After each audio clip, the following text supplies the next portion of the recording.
A defesa na execução é realizada somente pelos embargos à execução ou impugnação ao cumprimento de sentença?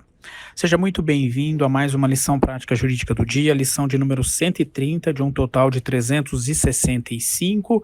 Diariamente neste canal, temos um compromisso de trazer a você um conteúdo jurídico voltado a obter sucesso na defesa do executado ou estratégias processuais para vencer o processo de conhecimento. E hoje vamos falar especificamente sobre as defesas na ação de execução, processo de execução. Muitas vezes, na nossa realidade prática, fica uma sensação de que a defesa do executado será feita quando a execução for por quantia certa e título executivo judicial através essa defesa da impugnação ao cumprimento de sentença.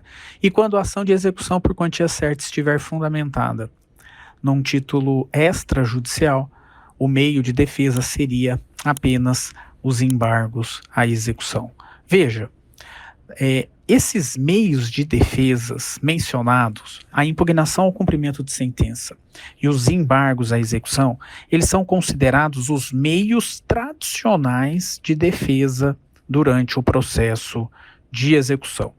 O embargos à execução, ele tem uma natureza jurídica de ação, então é uma ação proposta pelo executado, cujo objeto dessa ação é fazer a sua defesa quanto ao processo de execução.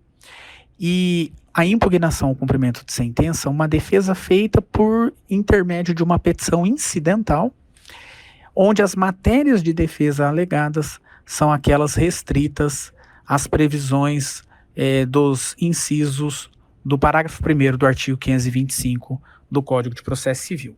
Enquanto embargos à execução, por ser uma defesa apresentada por uma ação, portanto, por uma petição inicial que vai ficar aí inaugurando o processo de embargos à execução, o embargos à execução ele é processado autonomamente, e aí, portanto, nós teremos duas ações, a ação de execução e a defesa por embargos à execução.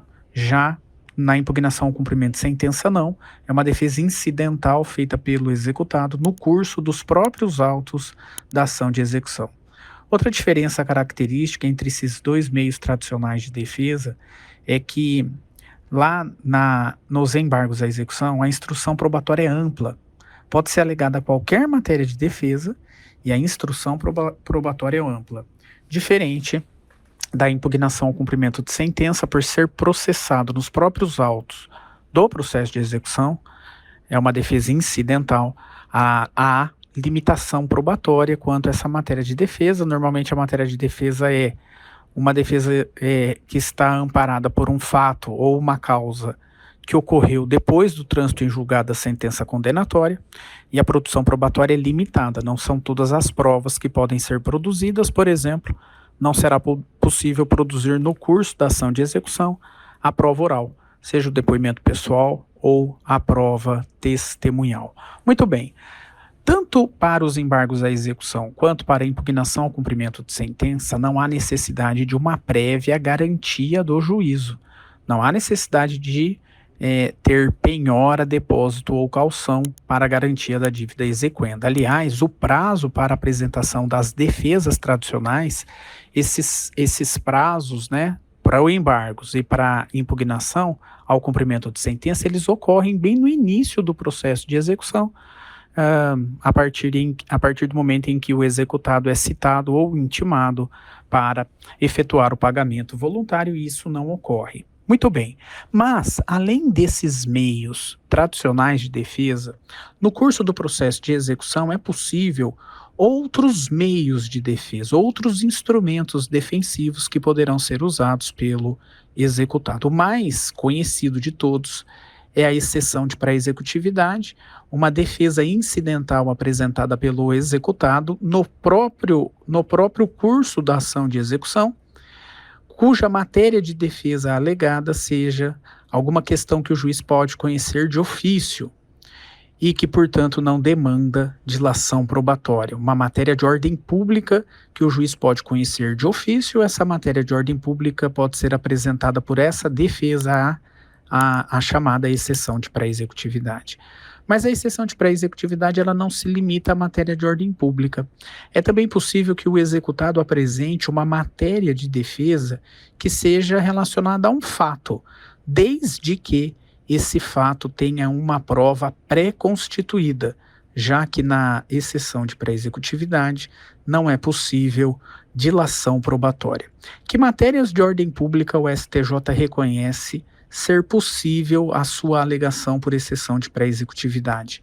Pagamento, prescrição, excesso de execução, ilegitimidade de partes, falta de interesse de agir, qualquer ato nulo praticado no processo, qualquer matéria de ordem pública pode ser alegada pela exceção de pré-executividade ou uma matéria fática que tenha uma prova pré-constituída.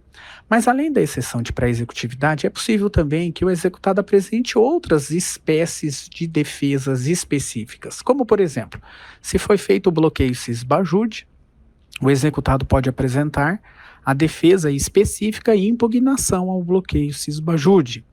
Se foi feita a penhora, o executado pode apresentar uma defesa específica chamada impugnação à penhora, onde nessa defesa o executado vai alegar que há um excesso de penhora ou uma ilegalidade na penhora realizada, ou ele vai poder requerer a substituição do bem penhorado, ou ele vai poder requerer, inclusive, o reconhecimento de que aquele bem é impenhorável.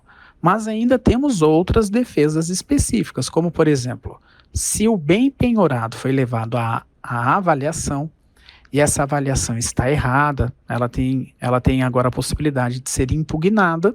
Essa defesa específica é a impugnação à avaliação. Se o exequente faz um pedido para que o juiz faça consultas aos sistemas de buscas de bens, ou até mesmo se o exequente faz um pedido para quebra do sigilo bancário do executado, exibição de extratos bancários, o executado vai poder fazer uma defesa específica quanto a isso, já que lá no curso da ação de execução vige o princípio do contraditório, o princípio da ampla defesa, e vai ser possível então que esse executado se oponha, resista ao pedido de buscas de bens por algum sistema, quando isso é feito de forma abusiva, ou ele vai poder se contrapor ao pedido de quebra de sigilo bancário.